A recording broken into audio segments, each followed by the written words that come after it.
Agora os que vão morar no céu, abram a Bíblia Sagrada comigo. Essa é a nossa esperança. O crente na terra serve a Jesus com dois objetivos, com duas opções da vida. A primeira é viver para falar que Ele é Rei. E a segunda é viver aguardando a volta dEle. E na noite de hoje o Espírito Santo ora dizendo: Maranata, Maranata, ora vem, Senhor Jesus. Mateus capítulo de número 16, o versículo de número 18.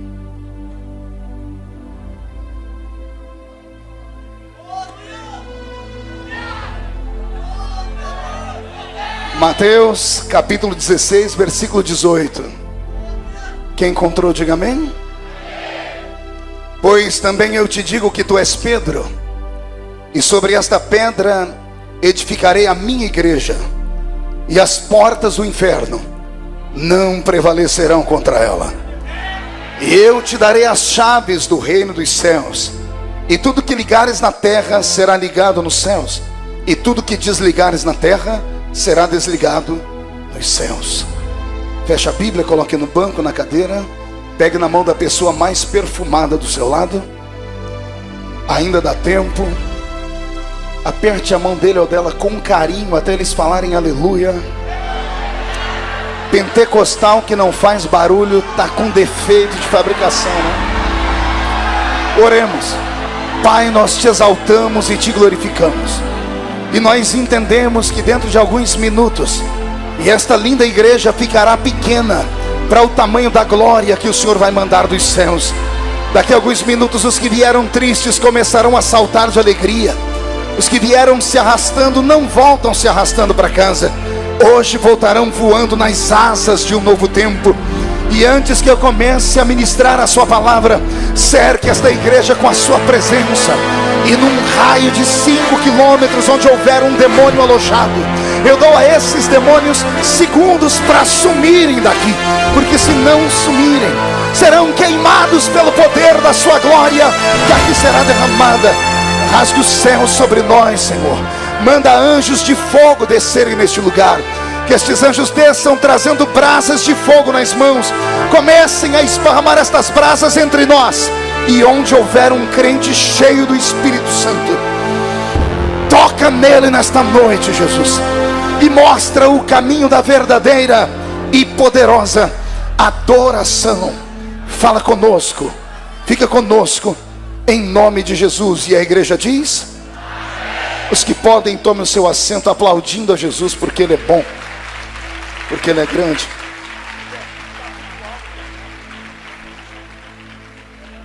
Graças a Deus. Querida igreja, noiva do Cordeiro, simpatizantes da nossa fé, amigos que vieram de perto, de longe, santos obreiros que deixam seus afazeres para virem aqui na vigília reabastecer a sua bateria. Louvamos a Deus pela vida do missionário Ezequiel Pires, que é um baluarte da igreja brasileira. É um dos remanescentes. Só ele começa o culto do jeito que ele começa, né? Ouvir ele cantar os corinhos é uma viagem, né? Eu me reporto aos velhos tempos, aos áureos tempos. Que Deus conserve o missionário em vida por pelo menos mais uns 100 anos. Ou até o arrebatamento da igreja. Os santos obreiros que estão aqui, amigos que estão comigo, os cantores aqui que vieram de Santa Catarina, vocês cantam bonito, hein, rapaz? Se deixar, canta a noite inteira também, né? Quem gosta de moda de viola é desse jeito mesmo. Dr. Bauer, chefe do meu gabinete, pastor que eu não conheço, pastor Ismael de Goiânia, da Igreja de Vida Nova. Deus abençoe o senhor, viu? Leve meu abraço ao pastor João Campos, grande homem de Deus, nosso deputado lá, né? Nossa missionária que vai pregar daqui a pouco, Edenilson. Vocês vão ver o que é Deus usar uma mulher aqui. Ainda bem que eu vou pregar antes, que geralmente quando Jesus pega ela, não escapa nada, né? Então eu vou para casa mais cedo. Deus abençoe a senhora.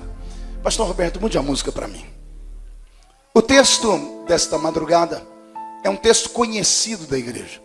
Há um poder nesse texto que só de lermos o versículo, o coração da gente já se empolga. Jesus chamou Pedro para uma conversa em particular e disse para ele: tu és Pedro, e sobre esta pedra eu edificarei a minha igreja, e as portas do inferno não prevalecerão contra ela. Só esse texto por si já tem poder. Mas essa noite eu gostaria de explicar o motivo pelo qual o Senhor Jesus chamou Pedro para este particular. Quem já estudou a vida dos apóstolos do Colégio Apostólico de Jesus, quem já estudou os personagens que compunham o Colégio Apostólico, quem já teve uma curiosidade de um psicólogo para analisar o temperamento de cada um dos discípulos, vai entender porque Jesus chamou 12 e não 13 e não 11, mas 12. Naqueles 12 homens estavam direcionados todos os temperamentos possíveis, estudados pela psicanálise humana. Jesus chamou cada um de um jeito, cada um com seu próprio teor de conhecimento, alguns com o seu temperamento aviltado, outros passivos, alguns extremamente melancólicos e a grande maioria deles coléricos. Aliás, eu acho que o meu Deus tem mais facilidade de usar um colérico do que usar um tímido, porque o tímido tem vergonha de tudo, e o colérico é aquele que troca as mãos pelos pés, é aquele que fala mais do que o homem da cobra, é aquele que erra mais. Também pudera, querido Fernando Fé, erra mais porque tenta acertar mais. Então Jesus chamou 12 homens, e em cada um deles ele viu a minha vida e a sua vida. Um daqueles 12 somos nós, com certeza. Nós não escapamos daquele grupo. Mas eu não quero falar sobre os 12, eu quero falar de Pedro. Quero falar dessa figura conhecida e amada, e ao mesmo tempo, essa figura polêmica. Olha que me chamam de polêmico por aí, né? Mas não tinha ninguém mais polêmico do que Pedro. Porque Pedro era aquele que não segurava a língua dentro da boca. Pedro era aquele que o que pensava, falava. Aliás, quando via, já tinha falado. Pedro é o discípulo que vai dar mais trabalho para Jesus na sua caminhada. É um diamante, mas é um diamante bruto. E o Senhor Jesus vai lapidar a vida desse Pedro por 3 anos e meio. E olha só, o Senhor está à beira de morrer e diz assim: Pedro, eu quero viver para ver o dia em que você vai se converter. Imagine, ele andava com Jesus, ele via milagres, ele operava milagres. E mesmo assim, um dia Jesus chamou ele e disse assim: Pedro, quando é que você vai se converter de verdade? Conversão é o ato da aceitação a Cristo por completo. Então quem já estudou um pouquinho da história de Pedro não ficou triste, pelo contrário, ficou muito feliz. Porque se Jesus chamou Pedro em particular e deu a ele esta promessa que eu li, qualquer um de nós pode receber essa promessa também. Quero perguntar por quê? Eu creio que nenhum de nós aqui tenhamos talvez a coragem do Iscariotes, Judas. Muita gente joga pedra em Judas. Todo mundo fala que Judas é o homem que traía, é o homem que roubava. Mas o que as pessoas não compreendem é por que ele fazia isso. Judas era um homem inteligentíssimo. Ele vinha da terra de Caríates. E a terra de Caríates era a terra dos homens que lutavam pelo livramento de Israel contra o Império Romano. Israel, mesmo estando na sua terra, era cativo. Os romanos impunham sobre eles tributos pesadíssimos. Israel não aguentava mais ser um povo que vivia da subserviência. Ora, Israel não suportava mais ser escravo, a vida toda ser escravo. E lá na terra de Caríates havia um grupo de judeus que não aceitavam o Império Romano por nada. A criança era ensinada desde pequena que em breve o Messias viria. E quando o Messias viesse, ele libertaria Israel da mão dos romanos e implantaria o seu reino sobre aquela terra. Judas cresceu ouvindo essas histórias. A alma dele foi moldada nessa história. O espírito dele desejava conhecer o Messias. E quando ele ouviu falar que havia na terra um homem que até paralíticos levantava e cegos viam, ele sabia que esse homem tinha um espírito de Moisés, um espírito de sinais e prodígios. Quando ele ouviu falar que Jesus tinha palavras que mexiam com o coração humano, ele pensava que Jesus era uma espécie de Daniel, que tinha sabedoria para falar aos grandes. Judas se aproximou de Jesus porque viu nele o Messias. Mas Judas não compreendeu que aquele Messias não era Messias para a terra humana. era o Messias na esfera divina. Ele não era um líder político que libertaria Israel da mão dos romanos. Ele era um líder espiritual que libertaria a raça humana das mãos de Satanás. Judas caminhou com Jesus e um belo dia que ele compreendeu que Jesus dizia assim: o meu reino não é desse mundo. Quando Jesus liberou essa palavra e entrou no coração de Judas, ele entendeu que aquele reino que Jesus estava buscando não era o mesmo que ele. E Judas se decepcionou com Jesus. Judas o que é, igreja? Não ouviram? Acontevele o seu irmão e diga para ele: você já se decepcionou com Jesus? Será que Judas é o único, Fernando Fé? Será que só eu e você que já choramos as noites pela vida dentro desses hotéis por causa das perseguições? Será que só nós nos decepcionamos? Creio que quase todos aqueles que servem a Deus já se decepcionaram. Mas não é uma decepção eterna, é uma decepção momentânea. É quando você grita e parece que Deus não ouve. É quando você pede e parece que Deus não te dá. É quando você chora e parece que Deus não te vê. É quando os céus ficam de bronze. É quando falta saúde para o filho. É quando abre um buraco debaixo da terra e engole os nossos projetos. É quando o teto desaba sobre a nossa cabeça. É quando você sai do médico e o médico te dá aquela notícia que você é um desses seres humanos especiais que nascem com uma doença que não tem cura. É quando a sua vizinha, que é ímpia, que não teme a Deus, que serve a Satanás, tem tudo do bom e do melhor, e você vive mendigando pela rua. Servir a Deus quando tudo vai bem é muito fácil. Adorar a Deus quando o carro tem combustível, o filho tem saúde, o ministério prospera, é muito fácil. Agora, adorar a Deus quando está faltando tudo, aí tem que ter fé, como disse o missionário aqui. É claro que nós amamos contar a história de Jó e pregar a história de Jó. Mas quantos conseguem viver a vida de Jó? Quem é que veio do cemitério, enterrou 10 filhos e teve coragem de olhar para o céu e disse: Deus deu, Deus levou, bendito seja o nome do Senhor? Nenhum ser humano consegue isso. Quando Deus levou o meu filho, eu perdi a minha fé. Eu quis entrar dentro do caixão quando eu estava dentro do necrotério, arrumando ele dentro do caixãozinho. Pior foi ter que abrir o invólucro de um presente que eu havia ganhado lá no sul, de uma família rica que me deu o enxoval para eu apresentar o meu bebê na igreja. Era o meu sonho.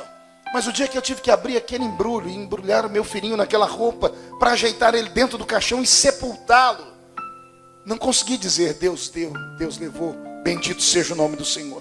Todos nós passamos por tribulações pesadas na vida. E é nesse momento que a gente tem que ter estrutura. Porque tudo na vida passa. Eu descobri nesses anos caminhando que nada merece o nosso desespero. Eu descobri na caminhada da vida que nenhum de nós devemos pensar em morte, em suicídio, em tirar a nossa vida, ou querer que Deus tire a vida de alguém. Eu aprendi que a vida, ela é cíclica, ou seja, ela é pendular. Ora ela está para cá, onde tudo deu errado, mas já ela volta e tudo dá certo. E quando tudo dá certo, não pise em ninguém, porque daqui a pouco a vida volta de novo. A vida é uma roda gigante. Hoje você está aqui embaixo e todo mundo lá em cima cuspindo em você. Não saia da roda, não queira deixar a roda da vida. Fique tranquilo que a roda gira, e daqui a pouco ela começa a girar. Quem sabe nessa madrugada a sua roda pare aqui em cima, e aqueles que estavam aqui embaixo vão parar aqui em cima. Deixa eu te dar um conselho: se você chegar aqui em cima, não cospe para baixo, não pague com a mesma moeda, porque a vida roda de novo. Eu aprendi na minha caminhada com Deus que não existe dor que dure para sempre. Também não existe prazer que nunca acabe. Tudo na vida passa. E o que nós precisamos aprender com Deus não é entender Deus, nós precisamos aceitar os desígnios de Deus. Guarde isso no seu coração. Na vida do crente, o que não acontece porque Deus mandou, acontece porque Deus permitiu. E quando Deus manda, Ele sabe o nível da sua força. Deus não vai te dar uma cruz mais pesada que você pode carregar. Deus só está te provando, e Ele só prova quem Ele quer aprovar. Deus só está te colocando nesse momento de dor, porque o que vem pela frente é muita alegria. Eu tenho um conselheiro. Esse conselheiro caminha comigo quase todos os dias, Dr. Bauer. Dr. Bauer me ensinou uma coisa há 4 anos atrás, quando ele me encontrou no momento de luta. Ele disse: pastor, tudo na vida passa, e vai chegar um dia que o senhor vai emendar uma gargalhada na outra, de tanta felicidade que vai ser. Eu quero profetizar isso sobre vocês hoje. Não, você não entendeu. Eu quero profetizar que vai vir um momento de tanta alegria, que você vai emendar uma risada na outra. Vai faltar dias, você vai doer a barriga e vai dar cãibra no maxilar. Porque tudo que agora parece ser o fim, era só o início de uma grande história. E só quem acredita que tem essa história, levante a mão direita, agarre o ombro de quem está do seu lado, chacoalhe a pessoa até ela ficar irritada, irrita ela com força. Diga a ela: Deus te trouxe aqui para isso, vigilheiro. Não, grita, diga: vigilheiro, Deus te trouxe aqui para isso, para sacudir a sua fé, para sacudir a sua chamada, para sacudir a sua família. E só quem crê nisso não dá um grito, não, dá logo um berro de glória a Deus nesse lugar.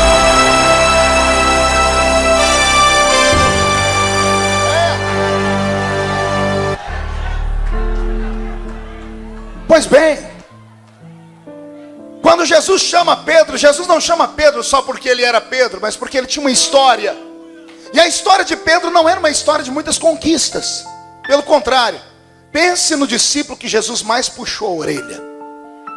Pense no homem que mais errou. Pense no único discípulo que Jesus claramente, teve outro que ficou possesso também, mas esse Jesus tinha tanta intimidade que chamou ele na cara. Jesus chamou Pedro e disse: para trás de mim, Satanás. Entendeu aí ou não? Jesus falou o quê? Para trás de mim o quê? Quem era Satanás? O diabo, o cão, o capiroto, o capeta. Jesus olhou para Pedro e disse: o Satanás está dentro de você, Pedro. Mas Pedro era um discípulo, horas, era um obreiro, era um apóstolo. Pedro era o cara. As pessoas olhavam para ele e viam ele um super-homem, porque ele andava ao lado do maior de todos os homens. Mas quando ficavam sozinhos, Jesus era obrigado a falar: Pedro, você precisa se converter, porque o diabo ainda mora dentro de você. É Pedro, no dia do lava-pés, vai deixar Jesus envergonhado. Jesus vai lavar o pé dele, ele esconde os 2 pés. Jesus pergunta por quê, ele diz assim: eu não sou digno que o Senhor toque nos meus pés. Aí Jesus dá uma bronca, diz: se eu não tocar os seus pés, você não tem parte comigo. Aí Pedro estica os pés. Quando Jesus vai lavar os pés, Pedro estica as 2 mãos juntos. E Jesus fala: para que as mãos se eu vou lavar os pés? Aí Pedro diz: é para não correr o risco de ficar longe de ti. Já que é para ficar perto, não lava só os pés não, dá um banho em mim, lava as minhas mãos também. Aleluia. É o que mais erra tentando acertar. É Pedro, o discípulo que mais deu trabalho para Jesus, que vai estar dentro do barco com os 12 discípulos. Eu amo contar essa história. E lá vem uma tempestade, e o barco balança para lá e para cá. Jesus não está no barco, está no meio da tempestade. Eles veem um brilho no meio da tempestade, o mar agitado, eles veem um fantasma. Pelo menos eles pensam que eram. E eles gritam: é um fantasma, e se apavoram. Lá do meio do mar, Jesus escutou a voz deles, e ele grita bem alto assim: sou eu. Quando ele diz sou eu, Pedro, só Pedro, grita no meio dos desafortunados: se és tu, me manda ir aí. Do meio da tempestade vem a voz do mestre dizendo: vem, Pedro. E lá vem Pedro. E Pedro, quando ouve Jesus falar, vai se esquivando de um, de outro. E está todo mundo dizendo: Pedro, é mentira, Pedro. Aquilo lá é Iemanjá, Pedro. Aquilo lá é o pai da pequena sereia, Triton, é Poseidon que está lá no mar. Não é o Senhor, não é um espírito maligno, Pedro. Pedro não está nem aí. Gente, se fosse João, eu imagino que João ia chegar perto do barco e olhar direito, ia jogar uma escadinha, ia descer pela escadinha segurando firme, ia botar o pé na água para ver se está duro, ia botar o outro pé, ia soltar e agarrar, porque João tinha equilíbrio. Todos os demais discípulos eram prudentes. Pedro, do jeito que ele veio, ele pulou e se jogou nas águas. Os 11 vêm correndo para ver Pedro afundar. Quando olha, está Pedro se equilibrando, dizendo: é o homem mesmo.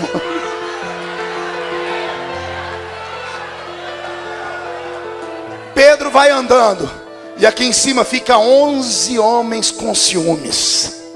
Ciúme de homem é bravo, é pior do que ciúme de mulher. Os 11 estão olhando para Pedro andando em cima das águas. Daqui a pouco sopra o vento. Sopra o quê? Deixa eu te dar esse ensinamento. A culpa de Pedro afundar não foi dele, foi do vento. Porque o vento bateu em Pedro, aquela cabeleira dele, fez Pedro tentar tirar o cabelo. E quando Pedro tirou o cabelo, ele olhou dos lados. E quando ele olhou dos lados, ele perdeu a visão de Jesus. Deixa eu te dar um conselho, no meio da tempestade, não olhe para os lados. Se olhar para o lado, afunda mesmo.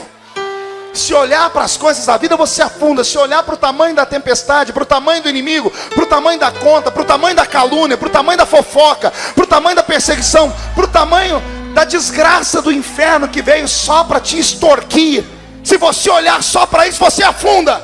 Olha para Jesus, olha para Ele, que tudo vai dar certo. Mas se por acaso você olhou e afundou, fica tranquilo. Como foi Jesus que te chamou, Ele não quer ter no currículo dele a sua morte. Ele vai lá te socorrer no mar. Mas Jesus não deixou barato. Ele pegou na mão de Pedro e chamou e disse: Pedro, homem de pouca fé. E todo mundo, quando vai pregar de Pedro, fala isso. Os 11 discípulos passaram a vida inteira falando: homem de pouca fé. Porque as pessoas só lembram da desgraça na vida da gente, né? Homem de pouca fé. Eu queria fazer uma indagação aqui nessa madrugada aos crentes inteligentes que estão aqui. Se Pedro é um homem de pouca fé, e foi o único que pulou no meio do mar e andou, os 11 que ficaram eram o quê? Vai, me diga. Porque tem um monte de gente suja querendo falar do mal lavado. Tem um monte de gente que acha que o seu nome é osso para ficar na boca de cachorro. Mas o seu nome não é osso. Eu estou pregando aqui para a nata de São Paulo nessa madrugada. Estou pregando para homens e mulheres que a religião pode ter rejeitado, os pastores podem ter rejeitado, a família pode ter rejeitado, os patrões podem ter rejeitado, mas o Senhor da Seara, Ele quando te chamou sabia onde você ia acontecer. Na verdade eu estou pregando para homens e mulheres que não nasceram. Diga para mim, o que aconteceu comigo, pastor? Você não nasceu, você estreou. Por quê, pastor? Porque no meio de uma cidade igual essa, com 14 milhões de habitantes, olha para quem Jesus foi olhar e salvar. Você não entendeu? Vou dizer de novo. No meio de 14 milhões de habitantes, olha quem Jesus foi chamar para servir a Ele.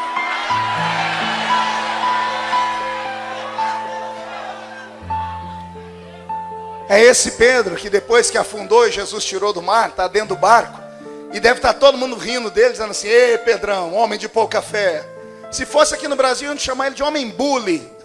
Alguém lembra do bully aqui? Não é bullying, não, tá? É bully da roça. A mãe da gente colocava café dentro do bully, né? Porque Pedro é um homem de pouca fé, entendeu aí? Tá difícil, a irmã do seu lado é meia loira. Explica direitinho para ela. Que eu tenho uma esposa loira e eu sei como é que funciona esse negócio. Tem que ter paciência e desenhar, né? Brincadeira, é brincadeira, né? Pois bem, Pedro está dentro do barco enxugando o cabelo e tem 11 homens que, como não creem, deram desculpa. Porque quem crê não dá desculpa. Quem crê dá um jeito.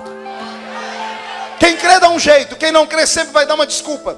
O único que creu foi Pedro. Ele deu um jeito. Afundou, mas deu um jeito.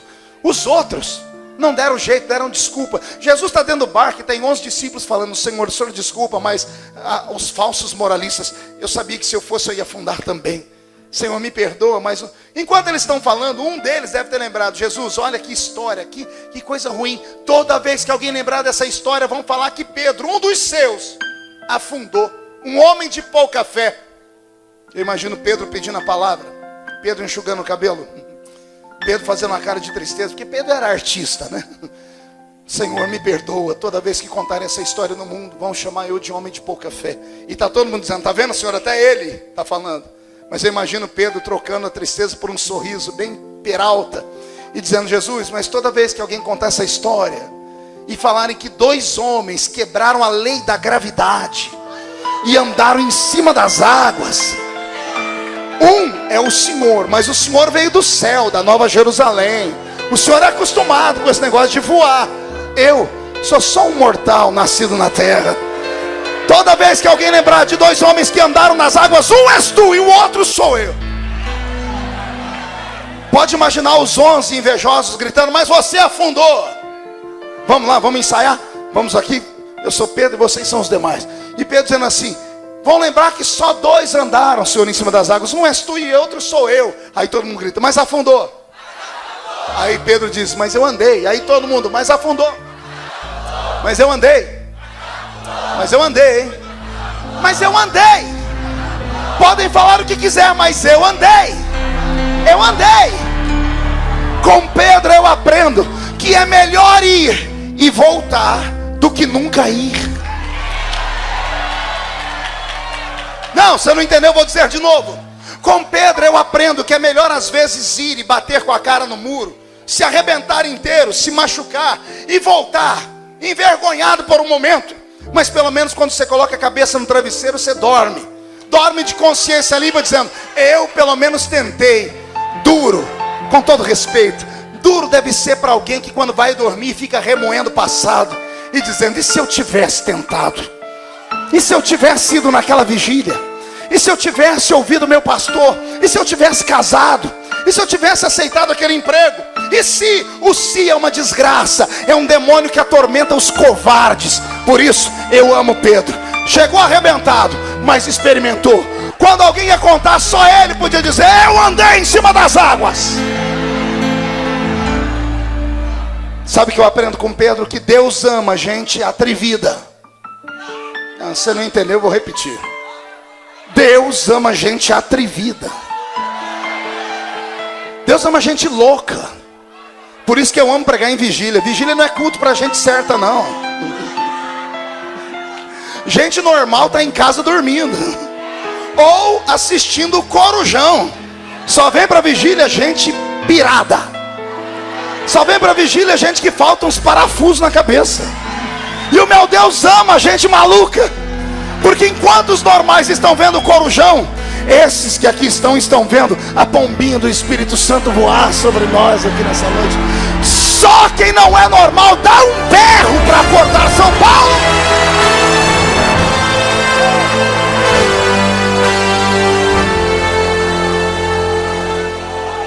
Semana passada eu preguei aqui na vigília e eu lembrei os irmãos que houve uma vez que eu estava em Camboriú e um pregador jovem que havia chegado, ele levantou e apontou o dedo para mim, porque uma das mensagens mais marcantes da minha vida foi o sonho de José. Alguém já assistiu o sonho de José aqui? É lindo, não é? Aí esse pregador apontou o dedo para mim e falou assim: pastor Marco, o homem pode sonhar, mas tem que sonhar com o pé no chão. Porque senão ele fica sonhando coisas muito grandes, nunca vai acontecer, ele vai ficar frustrado o resto da vida. Isso aí, pastor, não é sonho, é delírio. E delírio é coisa de gente louca.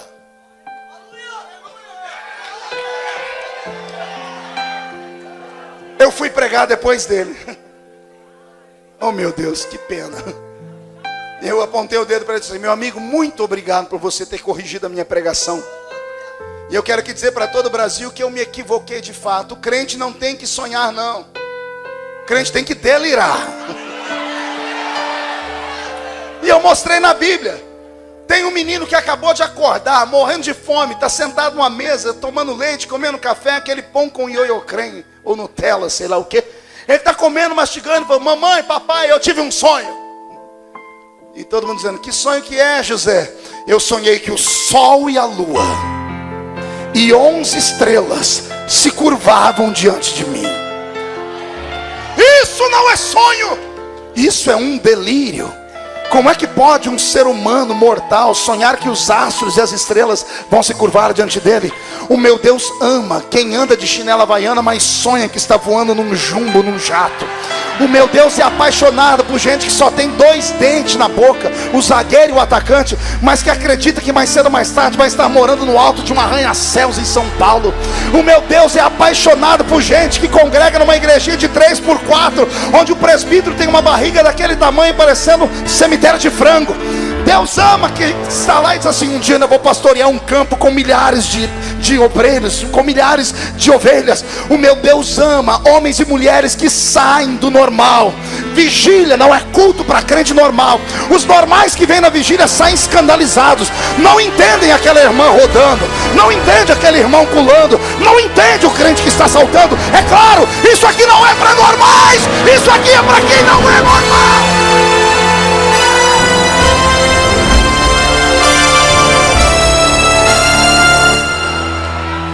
Sonhe com coisas grandes. Da caravagarra tocou baramácias. É Pedro. O discípulo que mais dá trabalho.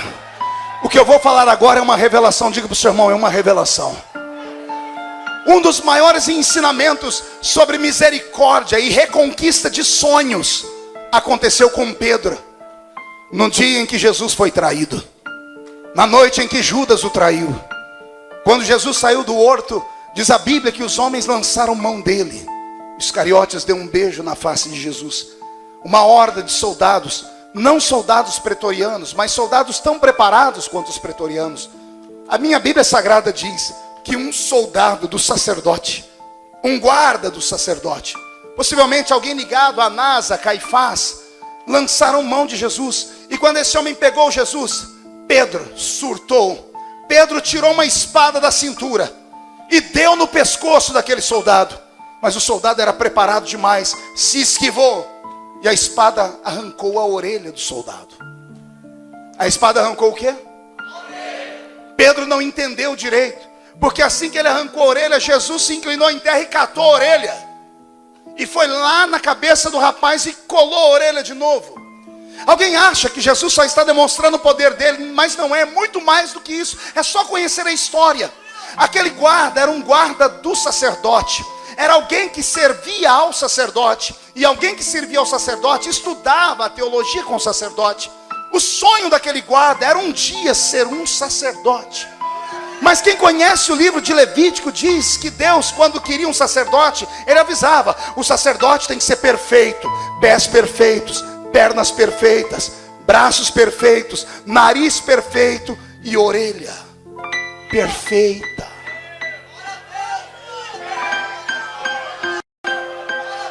Olha que coisa linda, a igreja começa a entender.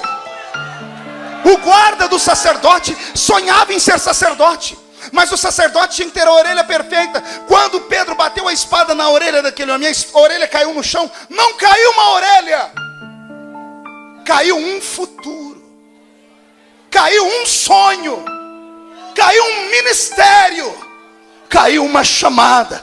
Aquele homem não chorou pela orelha caída pela dor, ele chorou porque ele viu o sonho dele se lamear na terra. Mas olha como Jesus é grande. Jesus vai e pega a orelha dele. Jesus não está pegando só a orelha, Jesus está pegando o futuro dele. Jesus está pegando os sonhos dele, pastor Edenilson. Jesus está pegando o ministério dele e vai colar a orelha. Era a maneira de Jesus dizer: perto de mim nenhum sonho cai por terra, perto de mim nenhum sonho é sepultado. O Deus dos sonhos entrou dentro desta igreja nesta noite. Ele faz uma vistoria no meio dessas cadeiras e desses bancos. Você não tem noção do que vai acontecer depois desta noite. Eu estou com meu corpo arrepiado. Quando isso acontece, é um sinal de que o Espírito Santo começou a falar segredos no ouvido de quem tem chamada. Entrou aqui dentro dessa vigília homens e mulheres que essa semana foram convidados a sair do ministério. Te expulsaram da igreja, arrancaram o seu púlpito, não te deixam mais cantar. Tudo isso porque você caiu, escorregou, se jogou, tombou ou te jogaram para fora. Não entenderam. Na verdade não é que te excluíram por isso, te excluíram porque sabem que você tem vocação. Te excluíram por vergonha de não serem como você. Te excluíram porque o sonho deles era ser como você. Quando te excluíram, eles disseram: matamos alguém que seria nosso concorrente. Aí Jesus te trouxe aqui nessa vigília para falar: eu estou catando a sua orelha, eu vou devolver a orelha para você. Você vai ter chamada. Só quem acredita nisso reage.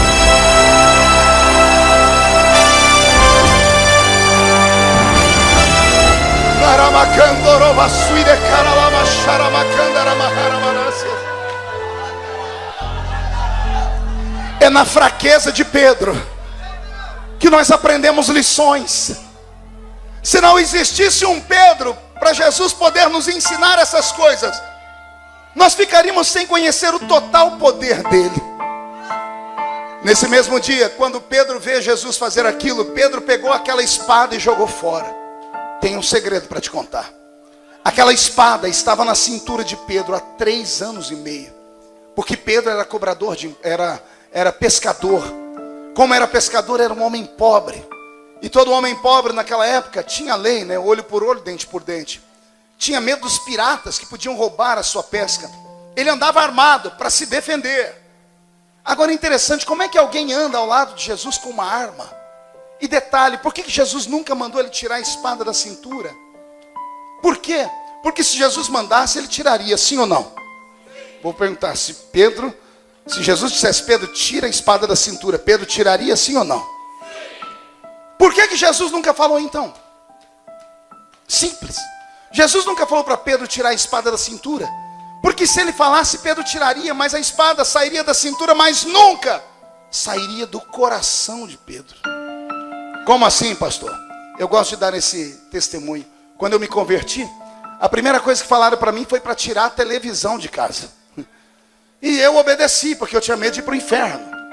E eu batia no peito, eu tirei, dei testemunho na igreja. Irmãos, tirei a televisão da minha casa. Foi um Pentecoste na igreja. Mas toda quarta-feira eu ia visitar minha mãe não era crente. Eu sentava na frente da televisão e ficava. Eu não saía da sala para nada. Minha mãe trazia a minha comida, eu sentado na sala, eu pegava o prato olhando para a televisão, comia, entregava o prato, pegava o copo de guaraná, bebia. Eu ficava vidrado na televisão. A minha mãe dizia, você não vai para casa? Eu disse, mãe, já está terminando o programa. E ela falou, por que você não compra uma televisão para você? Eu falei, não, porque a minha igreja não permite. Aí a minha mãe falou, você tirou a televisão da sua casa, mas vem assistir na minha. Por que você acha que em igrejas que tem muitas doutrinas e dogmas pesados, geralmente as mulheres que não cortam cabelo são aquelas que mais falam das que cortam? Por que você acha? Porque a vontade dela era cortar também, mas não tem coragem. É só isso que acontece. Porque o crente que faz porque Deus manda, ele não está nem aí para a vida alheia. Ele não está nem aí para quem está do lado dele. Ele ora porque ele quer ir para o céu e ponto final. Não adianta tirar a espada da cintura se não tirar ela do coração. E aí vai Jesus e ensina Pedro. Jesus não precisou falar mais nada. Pedro olhou para aquela espada e ficou com vergonha e jogou ela fora. É Pedro que naquela mesma noite vai negar Jesus 3 vezes. E na terceira vez o galo cantou. A notícia de que Judas tinha se matado já tinha esparramado. Pedro pecou igual Judas. Pedro deve ter arrumado, eu também vou me matar porque eu não valho nada para viver. Mas Pedro era tão covarde que nem tirar a vida dele ele tinha coragem. Esse é o Pedro da minha história. E é esse Pedro que no capítulo 16 do Evangelho de Marcos, do Evangelho de Mateus, melhor dizendo, recebe um convite de Jesus. O senhor pode me ajudar, pastor? O senhor vai ser o meu Pedro, fica aí, quando eu chamar o senhor vem. Mas o senhor vem meio ressabiado. E aí todo mundo fica murmurando, tá? Que quando Jesus chamou Pedro, todo mundo falou, o que deu dessa vez? Todo mundo queria ver, Jesus vai puxar a orelha dele de novo. Tá bem, gente? O que crente mais sabe fazer é murmurar. Vamos lá então? Pedro, vem cá. Todo mundo murmurando. Lá vem Pedro. Bem desconfiado. Lá vem Pedro perguntando. O que eu fiz? Meu Deus. Calma, Pedro. Chega aqui perto de mim. Fica assim, frente a frente. Aí Jesus olha para Pedro e diz assim, tu és Pedro. E sobre esta pedra eu edificarei a minha igreja. E as portas do inferno não prevalecerão contra ela. Eu não disse, o texto é poderoso, né? Mas deixa eu interpretar o texto para você usando a minha mão. Preste atenção na minha voz e na minha mão. Porque por causa da má interpretação desse texto, a Igreja Católica Romana, por exemplo, chama Pedro de o primeiro Papa. E Pedro não pode ter sido o primeiro Papa porque ele era casado. Casado ao ponto de um dia tinha tão pouca fé que nem para orar para a sogra dele ser curada de uma febre, ele deu conta. Aí Pedro recebe de Jesus o convite. Aí Jesus diz para ele, tu és Pedro, sobre esta pedra edificarei a minha igreja, e as portas do inferno não prevalecerão contra ela. Na verdade, Jesus não está chamando Pedro de pedra da igreja. Pedro não é o alicerce da igreja. Graças a Deus o alicerce da igreja não é homem. Se fosse homem estava desgraçado, gente. O alicerce da igreja é Cristo. Jesus está dizendo assim, tu és Pedro. A palavra Pedro significa pedra pequena, pedra esmiuçada. Pedra esmiuçada é areia. E a minha Bíblia diz que o homem que edificou a sua casa na areia, veio o vento e Então Pedro não é pedra para edificar a igreja. Se a igreja tivesse alicerçada em Pedro, por ser areia, a igreja já tinha fundado há muito tempo. Jesus está dizendo assim: tu és fraco, o mais fraco de todos. Tu és o que mais errou. Tu és poeira de pedra.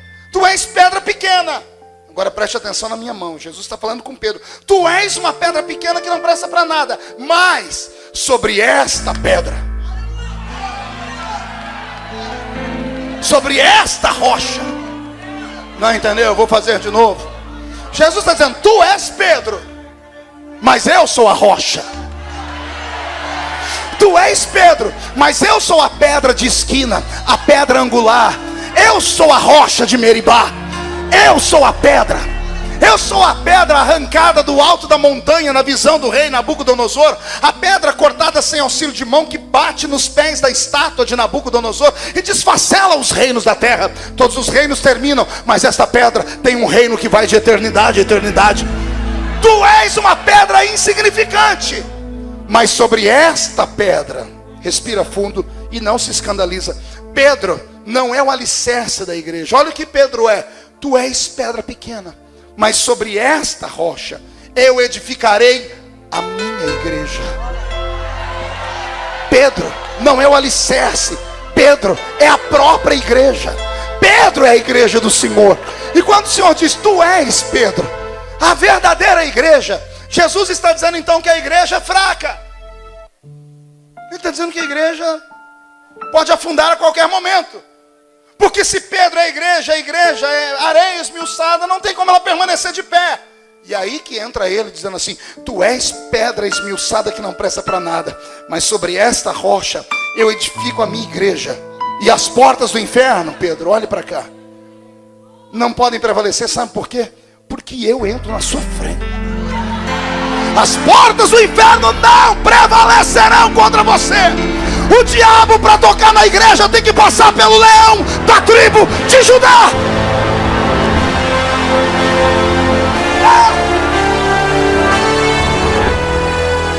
O que eu vou falar agora é muito forte, entenda.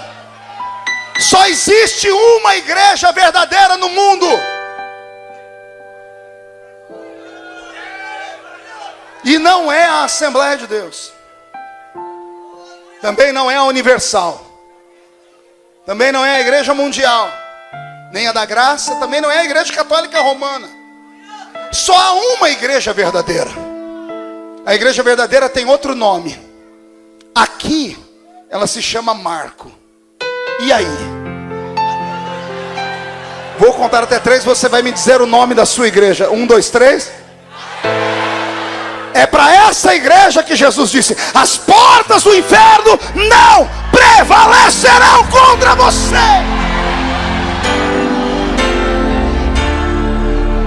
Fernando Fel, tô crente. Olha o que vai sair agora. Pastor Marco, quer dizer que eu não congrego em uma igreja? Não. Você congrega em um templo. E a minha Bíblia fala que templo feito por mãos humanas não é a habitação de Deus. O que está escrito: Deus não habita em templos feitos por mãos. Pastor, o que isso quer dizer? Nós não estamos em uma igreja? Não, nós apelidamos de igreja, mas aqui é um templo. Qual a diferença? O templo Deus visita, e na igreja Deus habita. Quem é a verdadeira igreja? Então diga para o seu irmão: Deus habita aqui. Ó, me acompanhe, diga: Deus habita aqui, mas Ele visita aqui.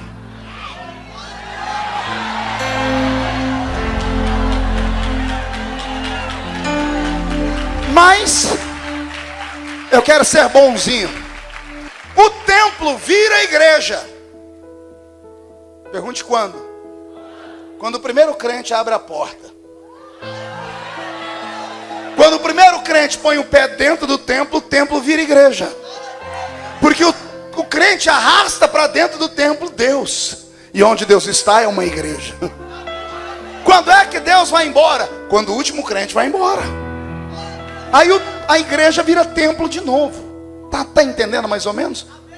Eu estava pregando no Rio de Janeiro e um grande amigo meu me ligou e disse: pastor Marco, ora por nós que roubaram a igreja ontem. Eu falei: como assim, pastor?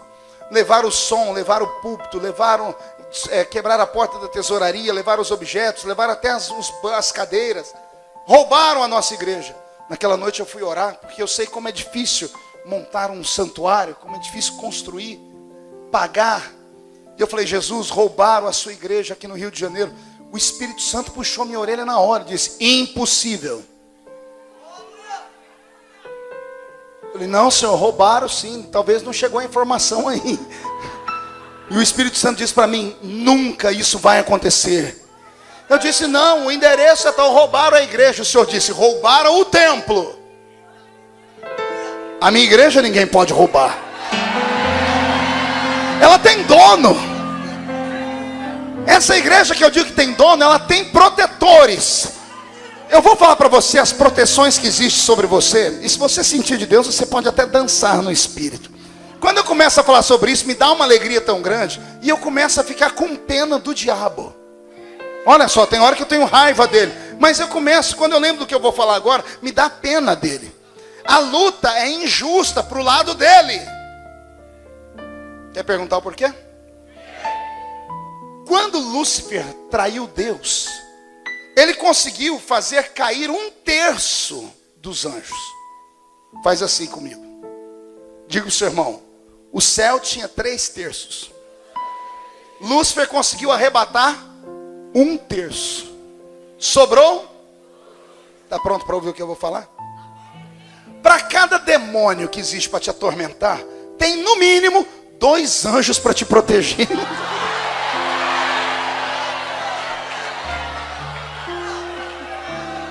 Mas não é só isso, não, tem mais. O diabo, para tocar em você, primeiro ele tem que vencer uma proteção que está em cima de você. Caso ele vença o anjo que está acampando ao seu lado, que não é nada fácil, porque quanto mais chamada você tem, mais forte é o seu anjo. E pelo que eu estou vendo aqui, os anjos que guardam essa igreja são anjos alterofilistas, né? São anjos parrudos, são anjos de guerra. Caso os demônios vençam um anjo, eles vão encontrar o segundo bloqueio. Pergunte qual? O sangue de Jesus Cristo que te cobre. Se porventura eles vencerem o anjo, que é impossível, e vencer o sangue, que é mais impossível ainda, eles vão ter que encarar aquele que mora dentro de você. E dentro de você mora quem? Não ouvi? Se você tem o anjo ao seu redor, o sangue que te cobre, o Espírito Santo dentro de você, por que você está me olhando com essa cara feia, parecendo que foi batizado num pote de vinagre? Quem tem essas proteções não pode se curvar, não pode se entregar. Deus está te chamando para a guerra, para a batalha, para a sua chamada. A vitória é nossa!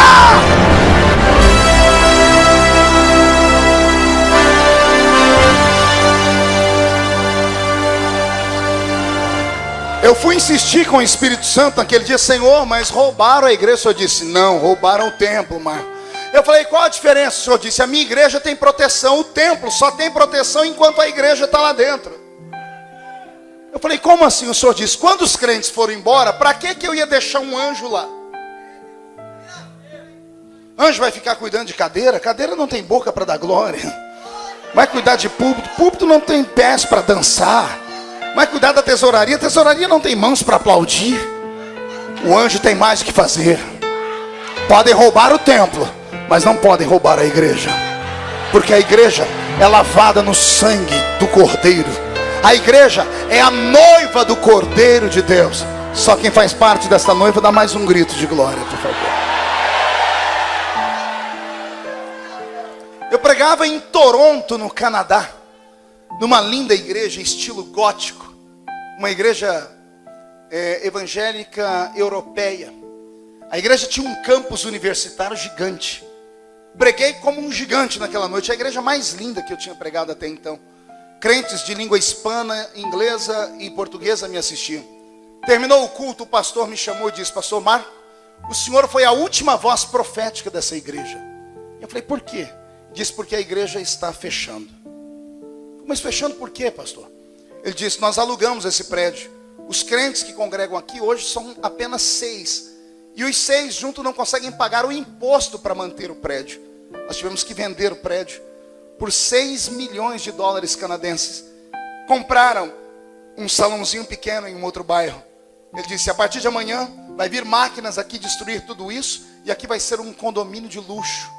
Gente, me deu uma tristeza, porque eu nunca tinha pregado num culto fúnebre de uma igreja. Aquela igreja estava sendo sepultada. Eu saí pelo fundo da igreja, peguei minha máquina de foto, fui tirar uma foto como recordação. Estava nevando para ajudar, caindo neve. Aí juntou o neve, o frio, a minha tristeza. Aquela igreja estilo gótico, bem antiga, tudo parecendo filme de terror. Eu fui ficando sorumbático, quase entrei em depressão. Eu disse, Deus, a sua igreja faliu. Para que eu disse isso? O Senhor falou comigo, impossível. Eu disse, não, Senhor, essa igreja aqui faliu. O Senhor disse, faliu a instituição. E eu disse, e a igreja é o quê? O Senhor disse, também é uma instituição, mas não é uma organização. A organização é humana. A minha igreja é um organismo. Diga comigo, organização. Diga organismo. Pergunte qual a diferença. A organização tem CNPJ. E para ter um CNPJ tem que ter uma ata da constituição da sua fundação. E pior, a ata da constituição da sua fundação tem que ter alguém que é responsável por ela. E o responsável por ela se torna dono dela. Toda organização tem um dono. A igreja onde você congrega, o ministério que você congrega tem dono. Se der qualquer problema, ninguém vai processar Deus. Ninguém vai processar Jesus. Vão processar o seu pastor, porque ele é o dono daquele lugar. Quantas vezes eu não vi pastor dizer assim, fica só eu e minha mulher aqui, mas o resto de pecado vai saindo daqui agora.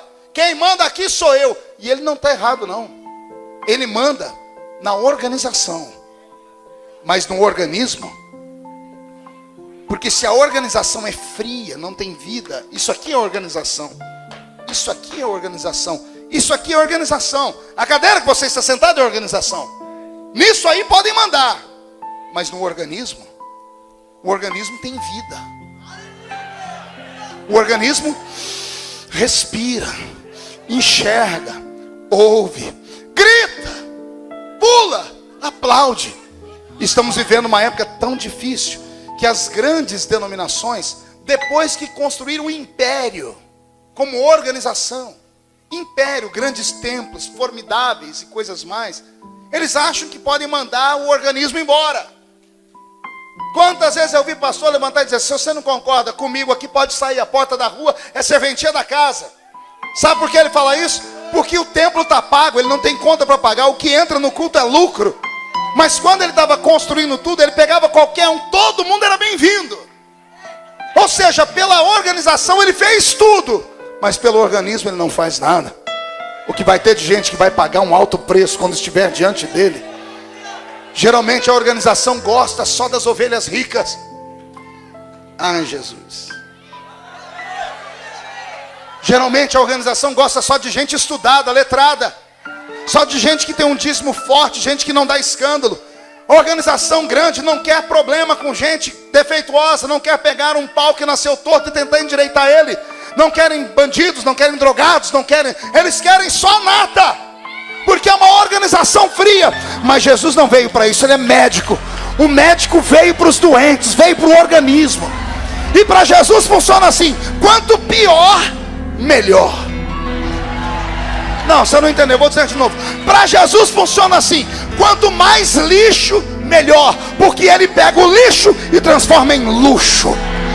Se tem alguém que acredita no que eu disse, dá mais um grito aqui nesse lugar.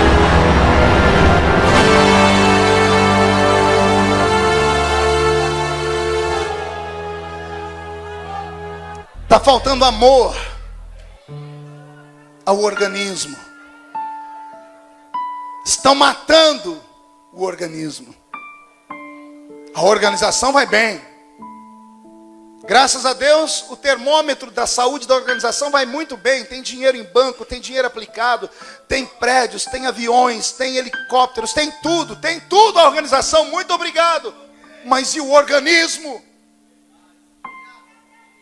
Estão morrendo, estão sofrendo,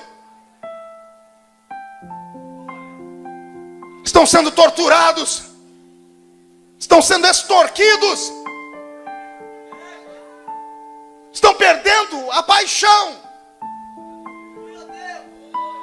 Há uns 4 anos atrás eu assisti um episódio pela TV que eu fiquei triste. Aconteceu aqui em São Paulo. Um homem passou por um velório e foi orar pelo defunto, para Jesus ressuscitar. Veio a polícia e levou ele embora. Aí ele disse de que igreja ele era. Foi um tumulto. A imprensa foi atrás do pastor presidente. O pastor presidente, naquela noite mesmo, tendo poder, articulou, ligou para um membro que era médico, psiquiatra, fizeram um atestado de loucura pro irmão, para se livrar. Aí o pastor foi para a empresa e disse: não, gente, veja só, tem alguns membros da nossa igreja que têm problemas mentais. Agora, e se desse tempo daquele irmão orar e o defunto levantasse? Qual seria a reação do pastor? Não, é da minha igreja. É da minha igreja, eu ensino eles sobre essas coisas. Não é? É por isso que Jesus não faz. É por isso que nós buscamos Deus numa madrugada como essa. Tem crentes que não congregam aqui, moram em outras igrejas, mas sabem que vivem mais do que recebem aqui do que lá. E eu amo pregar para vocês aqui. Já estou terminando. Quando eu vejo Jesus chamar Pedro, vem cá, Pedro. Quando eu vejo Jesus chamar Pedro, dizer: Pedro, vem cá, tu és um imprestável, mas eu sou na sua vida. E tá todos os outros 11 de boca caída. Tá todo mundo dizendo: não, tinha que ser eu. Aí Jesus, para desespero deles, tira uma chave do bolso, diz: Pedro, estende a mão aí. Eu vou te dar um presente hoje. Eu vou te dar a chave do cofre do meu maior tesouro. Esta é a chave que abre a porta do céu. O que você ligar na terra será ligado no céu. O que você desligar na terra será desligado no céu.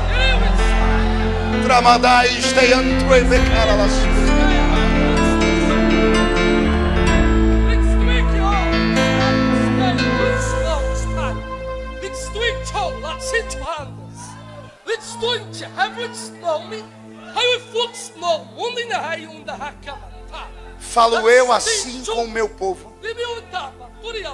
Visita esta madrugada a minha igreja. Falo em mistérios porque me entendem. Meu espírito tem encontrado dificuldades para entrar em alguns santuários. Barraram a minha entrada, a entrada da minha glória. Tornaram-se donos dos santuários. Mas eis que nesta noite falo eu assim com o meu povo. Vou recorrer à minha lei e vou atuar como juiz. Retomarei o poder. Vou abater, vou colocar por terra aqueles que roubam a minha glória, porque ninguém toca na minha igreja, assim diz o Senhor.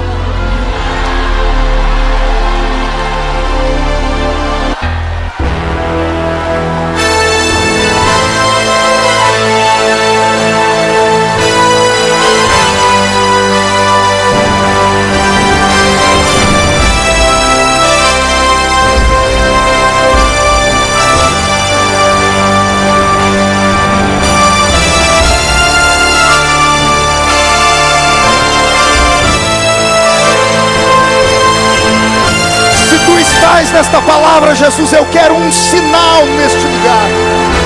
Onde houver uma igreja verdadeira, faz cair a sua glória sobre eles. Agora, agora.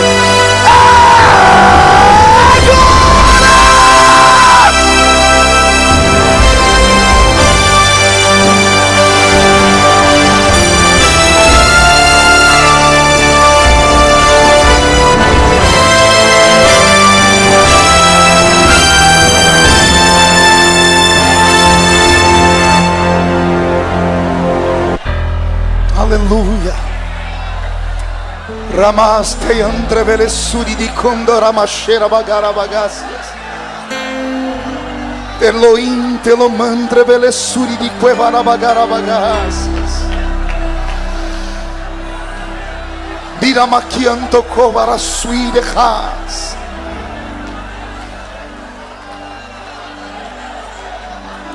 Quando Jesus chamou Pedro,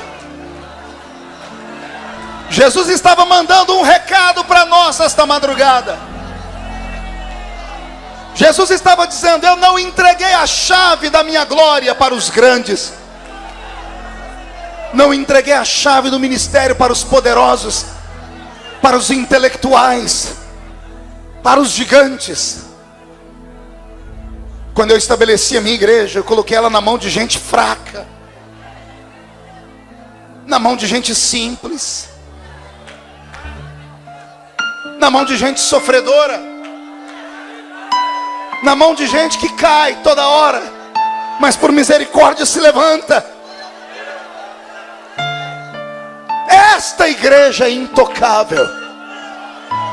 Podem fechar as portas do templo, podem excomungar dentro das associações, mas não podem tocar no seu nome, porque ele está escrito no livro da vida do céu. Eu vim nesta madrugada só para te dar esse recado: a verdadeira igreja está viva.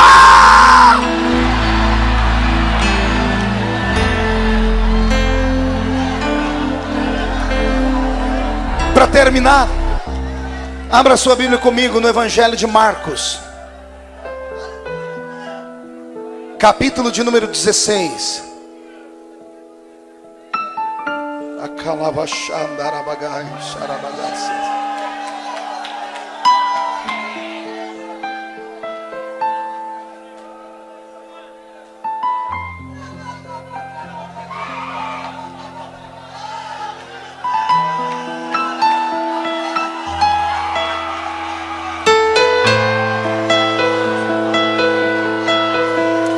Marcos 16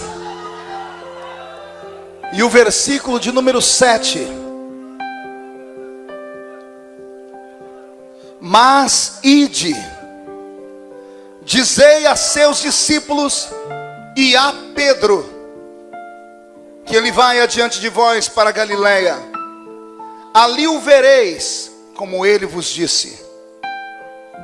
Vou repetir: mas ide, dizei a seus discípulos e a...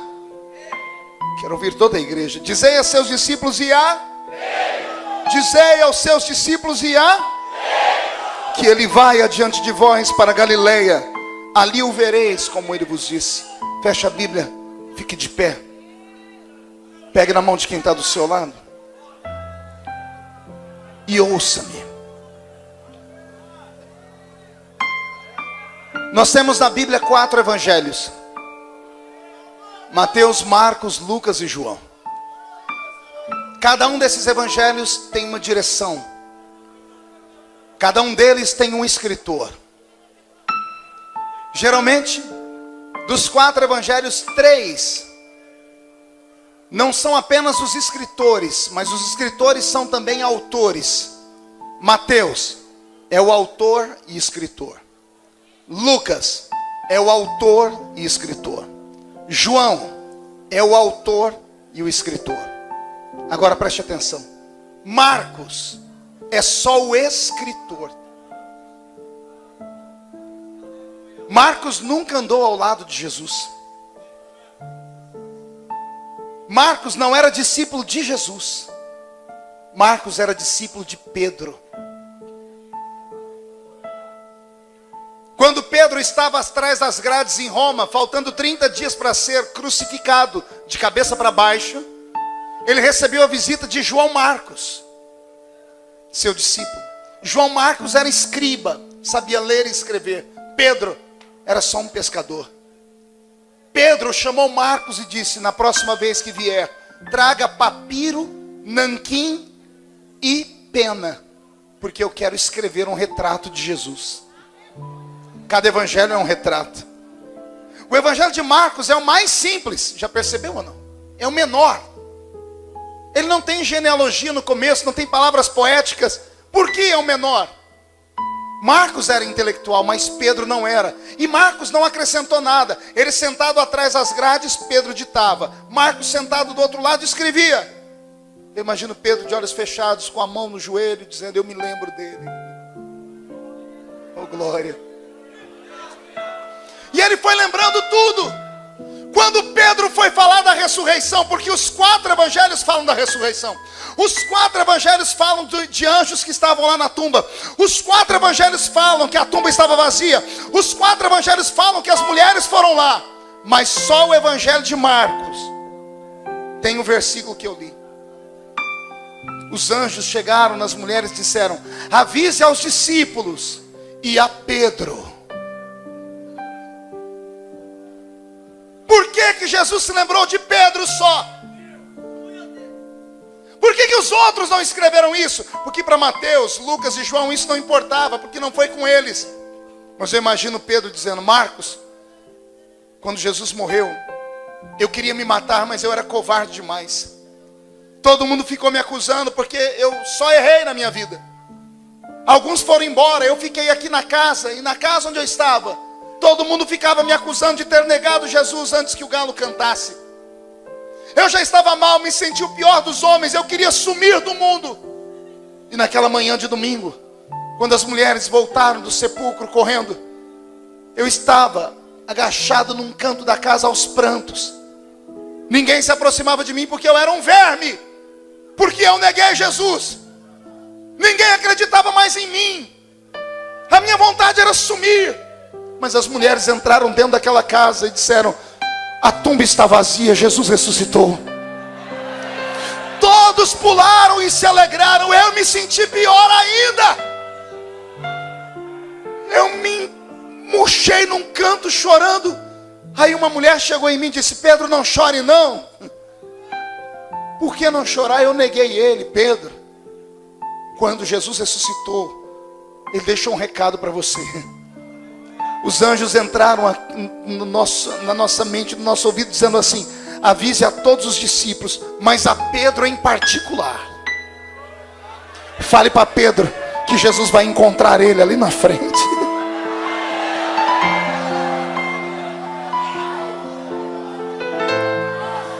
Eu me emociono.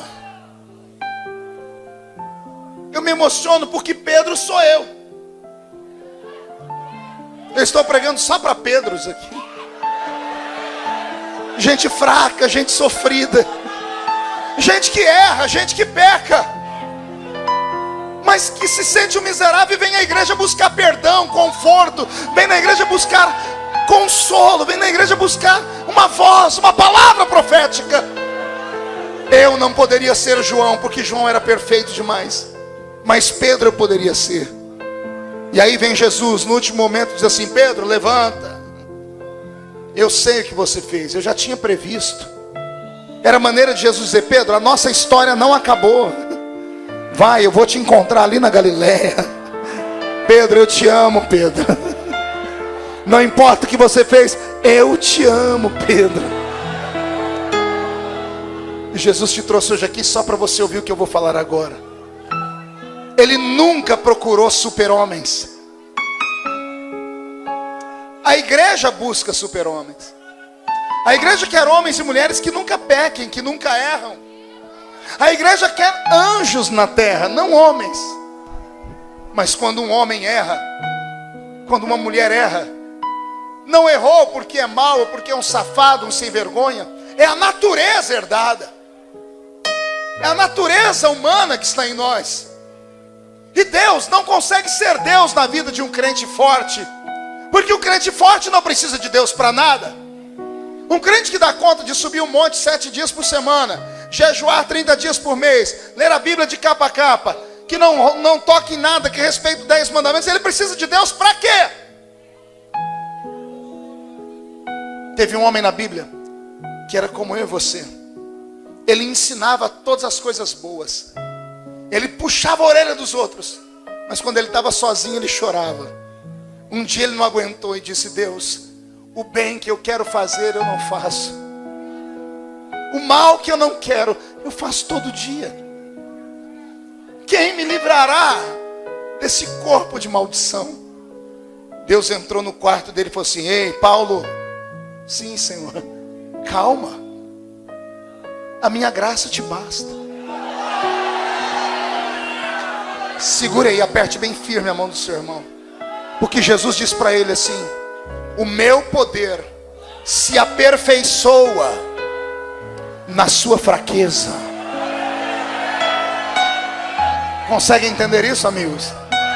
Consegue entender isso, Bauer? Jesus está dizendo assim, pastora Edenilza: quando você está fraco, eu consigo ser Deus. O meu poder se aperfeiçoa quando você está em pecado. Porque quando você está lascado, você precisa de mim. Você já viu alguém buscar Deus quando tudo está bem? Já viu alguém buscar Deus quando o carro tem combustível, quando o filho tem saúde, quando está tudo dando certo? Mas faça a pessoa perder alguma coisa, ela entra na igreja, se joga debaixo do banco, sobe um monte, faz voto, faz jejum, faz de tudo. E aí esse crente faz Deus ficar de pé no trono. Deus só é Deus dos miseráveis.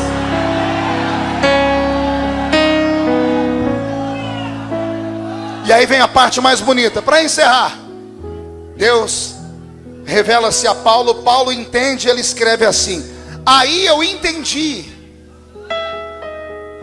que quando eu estou fraco, é aí que eu não é estou forte, é aí que eu. Paulo usa dois verbos. Quando eu estou fraco, é aí que eu sou forte. O verbo estar é passageiro. Você está agora, mas não estará amanhã. Você está fraco hoje, mas amanhã você está forte. Você hoje está no vale, mas você não é morador do vale. Está entendendo? Você está. O estar é passageiro e transitório. Agora o que você é, ninguém tira de você. Você é forte. Não, você não está entendendo. Eu estou dizendo, você é forte. Porque se você não fosse forte, você não estava nessa vigília. Essa vigília é só para gente que não tem onde buscar mais nada. Solte a mão do seu irmão. Eu vou fazer um único convite nessa noite. Eu vou pedir para que a igreja feche os olhos, porque eu não quero que ninguém julgue ninguém, tá? Tem gente que entrou aqui e não pôde dar um glória a Deus de verdade até agora. E não é porque não quer, é porque não consegue. As garras do diabo estão na sua mente. Você está sendo acusado. Você acha que não tem mais chance, que não tem mais esperança. Até em se suicidar já pensou. Você veio numa vigília porque geralmente em vigília Deus usa profetas. E Deus está usando o profeta de maneira coletiva. Só pessoas que precisam de um abraço de Deus. Pessoas que possam dizer assim: pastor, hoje eu estou me sentindo como uma criança. Eu preciso só de um abraço de Deus. Venha aqui perto de mim. Quero ser como criança. Deus te abençoe, filhão. Te amar pelo que és.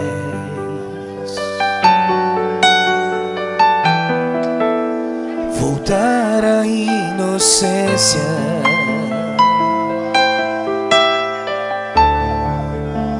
Acreditar em ti.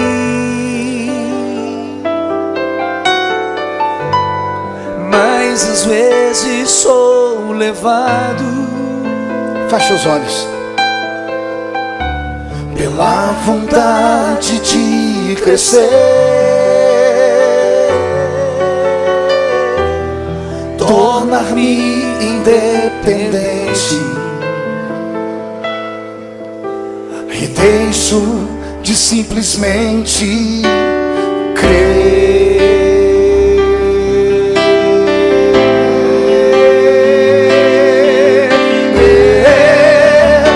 Não posso viver longe do teu amor, Senhor. Não posso viver longe do teu afago.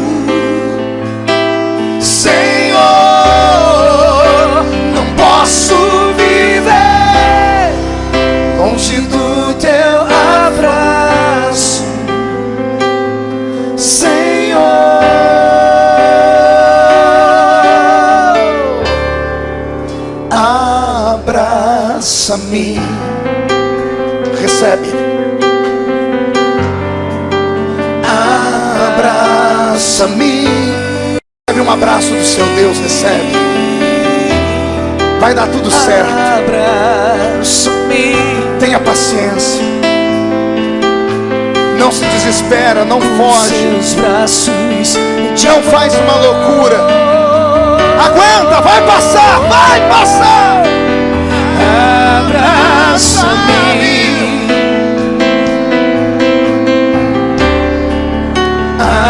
Abraça-me.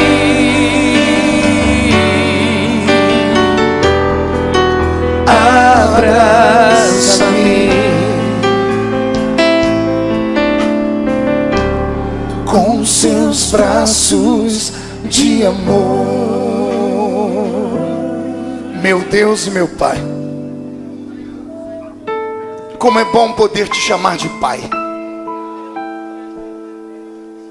Como é bom poder ter um porto seguro. Como é bom poder ter uma igreja onde a gente não sofre preconceito e não é julgado. Como é bom saber, ó Deus, que ainda existe palavra profética.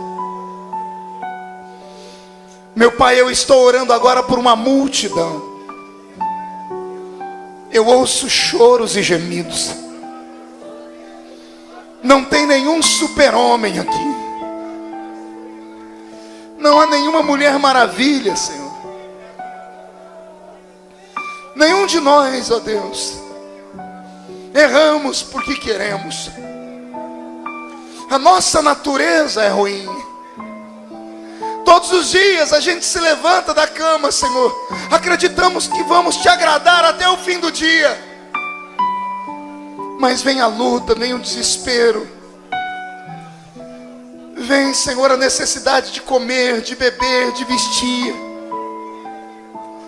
Vem a responsabilidade com os filhos. Alguns de nós ainda cuidam dos seus velhos pais. E viver, meu Deus, não é fácil, é uma aventura, é uma loucura. A gente cai, levanta, se joga, nos jogam, piso em cima. É calúnia, é fofoca. São pessoas maldosas nos extorquindo, tocando na nossa unção, tocando no nosso nome, tocando na nossa família. Deus, viver não é fácil. Viver não é para covardes, Pai. Viver é só para homens e mulheres que têm coragem. E os mais corajosos de São Paulo vieram nessa vigília, nesta madrugada. Eles estão aqui na minha frente. Alguns não conseguem orar porque não têm voz de tanto gemer e chorar. Outros estão erguendo as vozes, outros estão molhando a roupa e o chão com suas lágrimas.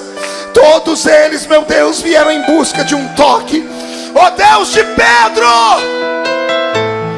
Deus de Pedro! Deus que disse que vai nos proteger. Levanta nessa noite. Levanta as suas asas. Coloca o seu filho e a sua filha longe do alcance da mão dos homens. Coloque o nome deles, a família deles, o ministério deles, os sonhos, os projetos, os negócios. Coloque longe da mão dos homens. Coloque longe da mão dos demônios, meu Pai. Levanta uma muralha de fogo ao redor deles, porque depois desta noite a sua glória vai brilhar. Não posso viver longe do teu amor, Senhor. Não posso viver longe do teu afago, Senhor.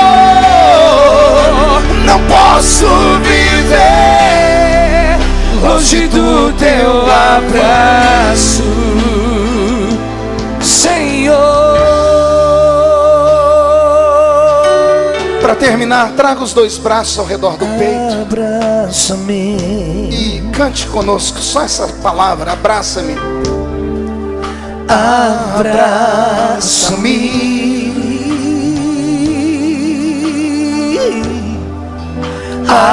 abraça-me